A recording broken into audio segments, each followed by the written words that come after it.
Hi everyone. Today's learning targets are I can simplify square roots, solve quadratic equations when bx is equal to 0, make sense of the solution of a quadratic equation, and use solutions of a quadratic equation in a geometric problem.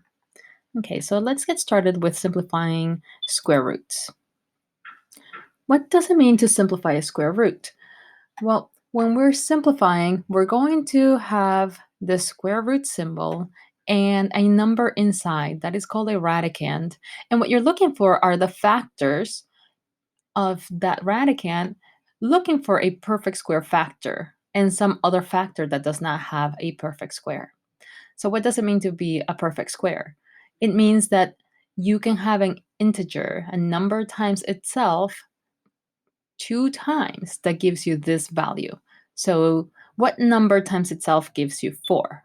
Well, you have 2 times 2, and that is 4. So the square root of 4 is 2, and the square root of 2 remains a square root of 2. Let's try another problem. How about the square root of 20? Well, the factors of 20 are 4 and 5. We know that 4 is a perfect square, so the square root of 4 is 2.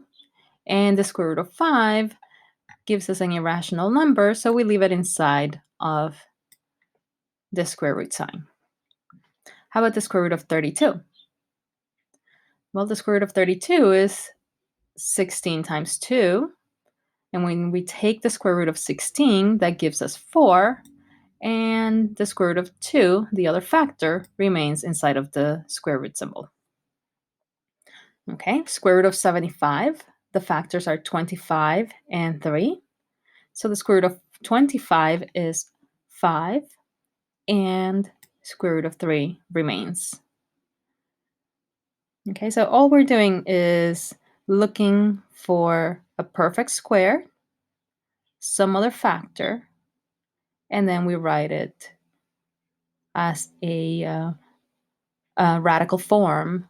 And notice that this means multiplication. It doesn't mean addition or subtraction or division. It means 5 times the square root of 3. Okay, let's move on to the last one. What is the square root of 40? Well, the perfect square is 4. 10 is not a perfect square, so that means that we have 2 square root of 10. Okay, so you will try some of these problems so that you can test yourself on how well you remember your multiplication table and factoring. Okay, now let's try to find this missing side of the given triangle so that we can start to see how the taking square roots help us out.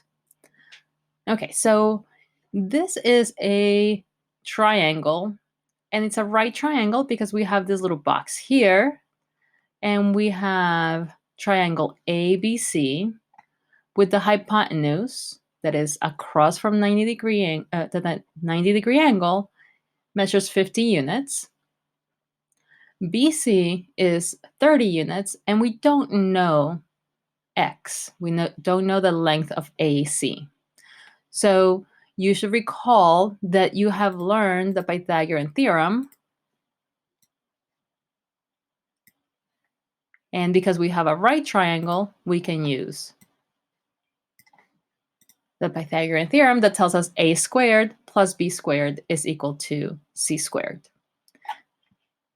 All right, so let's get started with how to solve for x. First things first is we're going to substitute what we know. We know one of the legs is 30. The hypotenuse is 50. So now we have this equation that says x squared plus 30 squared is equal to 50 squared.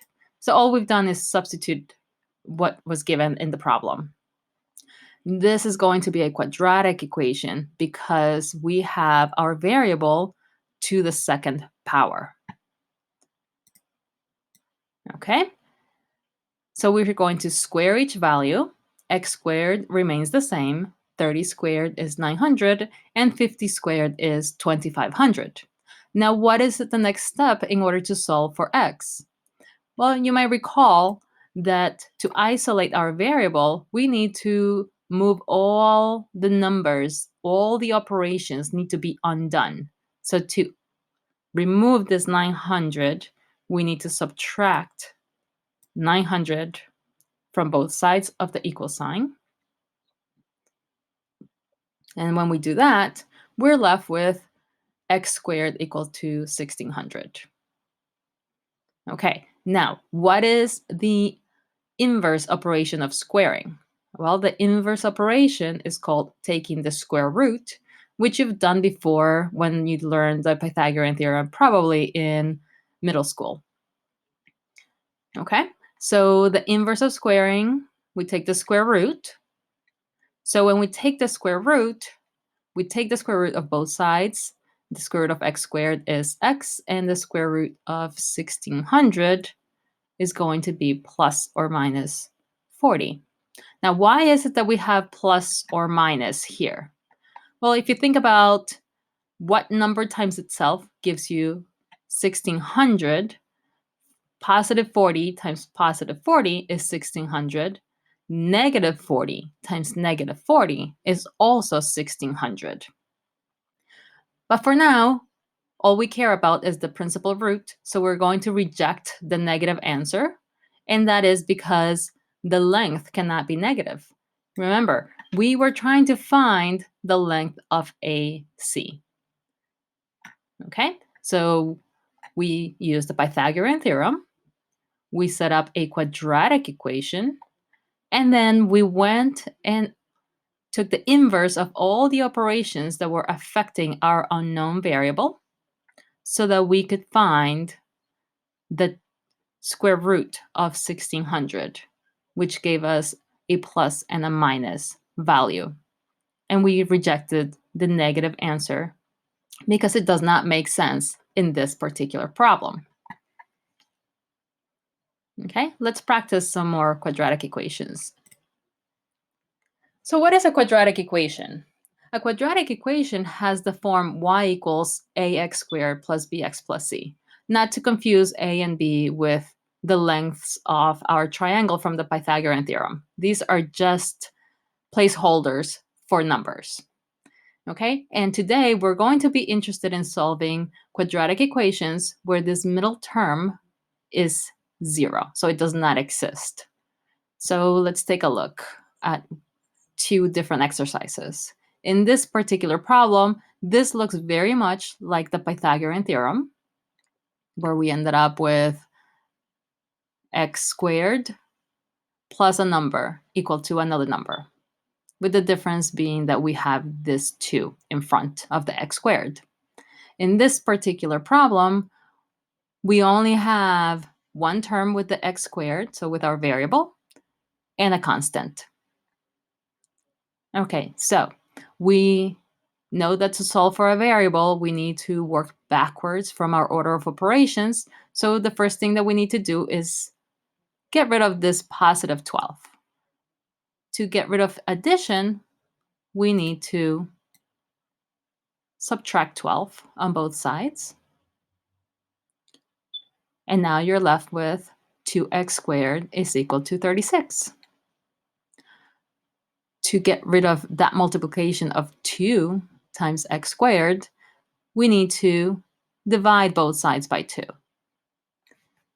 And that leaves us with x squared equal to 18. Now the inverse of squaring is taking the square root. So when we take the square root of both sides, we are left with plus or minus square root of 9 times 2. Remember that we're trying to find perfect squares. So I know that my factors of 18 are 1 and 18. That's not very helpful. 2 times 9, well, 9 is helpful. And the other factor is 3 times 6. That is not helpful either. Neither of those are perfect squares. So we're left with the square root of 9, which is 3, and times square root of 2. Now notice that because we were not solving a geometric problem or a problem that gave us certain restrictions, our answer is both x is equal to plus or minus 3 square root of 2. Okay, let's take a look at the second problem. We have 3x squared is equal to 27. So first things first, we need to divide both sides by 3. Once you divide by 3, you're left with x squared is equal to 9. And now we're going to take the square root of both sides. And so our final answer is x is equal to plus or minus 3.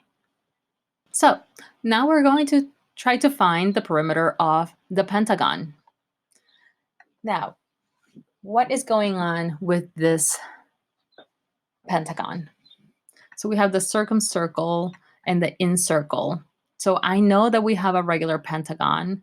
And because we have a regular pentagon, we have the apothem. So the apothem goes from the center of the polygon and it bisects the side of this polygon, and it also forms a 90-degree angle. Okay, so if we have a 90-degree angle and we have a polygon, that means that we are going to be able to form right triangles. In order to find the perimeter of the pentagon, I need to know this entire length. But because I can figure out this one side of this right triangle, we're going to use the Pythagorean theorem in order to find this value of x. Then we're going to multiply it by 2 so that we can find the side of the pentagon. And the perimeter just tells me that I need to add all the sides of the pentagon. And since it's a pentagon that it has 5 sides, I need to have 5 times the length of that side. So let's get started. We're going to substitute x for one of the legs, 12 for the other leg of this right triangle, and 13 for the hypotenuse. And just like we solved the quadratic equations before, first things first, we need to square the 12 and the 13. That gives us x squared plus 144, which is equal to 169. The next step is to subtract 144 on both sides, leaving us with 25. So x squared is equal to 25. That means that the square root of both sides is going to lead me to x is equal to plus or minus 5. Now, can I keep the negative answer? We cannot, because we're looking for the length of a triangle. So we're going to reject x is equal to negative 5. And the perimeter is the number of sides times the length. And this is only true because we have a regular polygon. Otherwise, we would have to add all 5 sides. Okay, since this is a regular polygon, I'm just going to find the total length and multiply it by the number of sides. So the total length is 10 units times 5. So the perimeter will be 50 units. Okay, so I hope you found this video helpful. And you can see how we have tied so many different topics that we have discovered throughout geometry class, as well as your middle school years, and even some of your elementary school years. Okay, I hope you enjoyed this video. Take care.